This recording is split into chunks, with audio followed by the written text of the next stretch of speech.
extraordinary thing happened to me some while ago. Something's happened to my voice. Sorry, I better take a lozenge.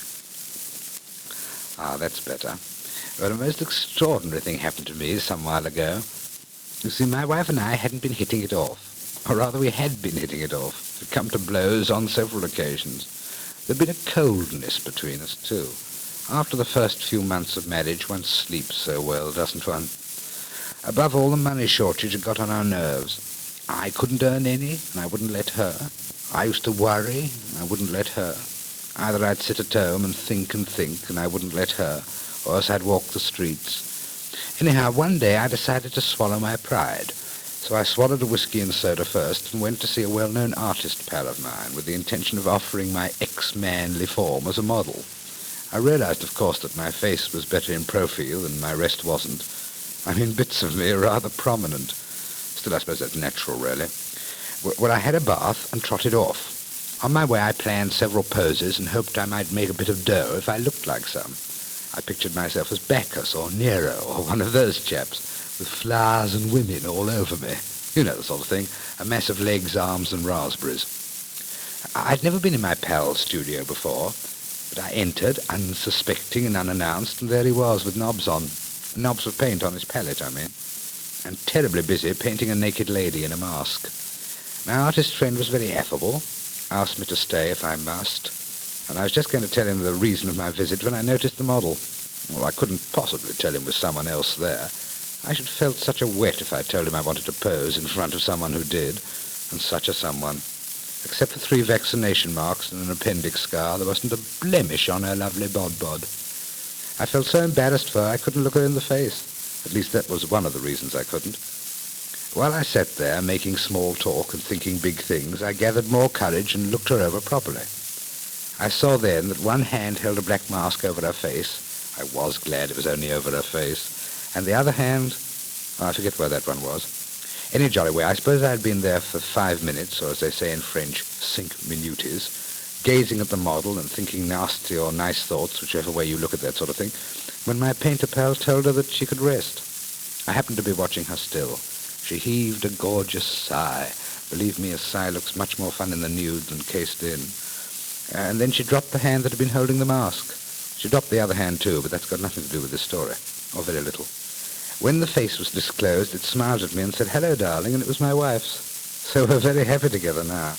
You see, I'd rather forgotten what she was like that. Now when I forget again, I always rush to the gallery where my friend's painting of her hangs, and remember, that's the naked truth. Oh, I say, I'm sorry, I must rush away. I took a lozenge out of the wrong bottle.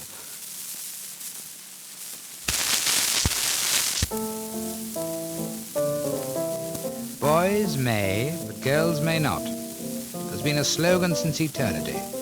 Unwritten laws have gone to pot, and now in our modernity, the broader view with joy rejects the inequality of sex. Lady, be bad. Don't go through life waiting about to be somebody's wife. Don't forget you may be left on the shelf, so make a bit of whoopee and enjoy yourself. Men prefer a girl who's just a wee bit naughty, or they should. So if you are, you're married just the same, that's understood. But you'll simply stay at home and help your mother if you're good. Oh, lady be bad. No, sir, that's a dead idea, and part of woman's slavery. So eliminate the gossip fear. Broad minds will praise your bravery. And spite from narrow folk endure, for to the pure there's nothing pure. Lady, be bad, don't go through life waiting about to be somebody's wife. Don't forget you may be left on the shelf, so make a bit of whoopee and enjoy yourself. Fighting for your honors, so old-fashioned, why the squall? Or if you do lose self-control, there's nothing to appall. It's better to have lost and loved than not to lose at all. Oh, lady, be bad, get a past to think about in later years. For what? Well, you may remain a spinster and have to think a lot. But if nothing ever happens to you, what a hope you've got. Oh, lady, be bad. Men marry rather late in life today, but when the whim to wed a girl gets hold of them, then innocence is grim. If you've been too good with other chaps, you'll be no good to him. Oh, lady, be bad. When you're feeling very tempted, well, you should resist a bit. not too much, or else the tempter probably will flit. No, to get rid of a temptation, you must give in to it. Oh, lady, be bad. If you've time to go out with a man, away you mustn't whittle it. For the bloke who pays the piper ought to call the tune a little bit. There may be chaps around who with these views would be at variance, but I feel a man today prefers a wife with some experience. After all, your future husband to many girls been courteous, so why the hell should you be, dear, the only one who's virtuous? Don't dream of one who's meant for you, but just go down to realism. Don't waste your life in waiting for the right one. That's idealism. Your neighbors and the priggish folk who live in your vicinity won't admire you any more for considering your affinity. Lady, be bad, don't go through life waiting about to be somebody's wife. Don't forget you may be left on the shelf, so make a bit of whoopee and enjoy yourself. A man takes you places, theatres, dinners, dances. Well, it's rare if he doesn't want to kiss you later on, and if you dare to accept his hospitality or not, that isn't fair. Oh, lady, be bad. Oh, lady, be bad.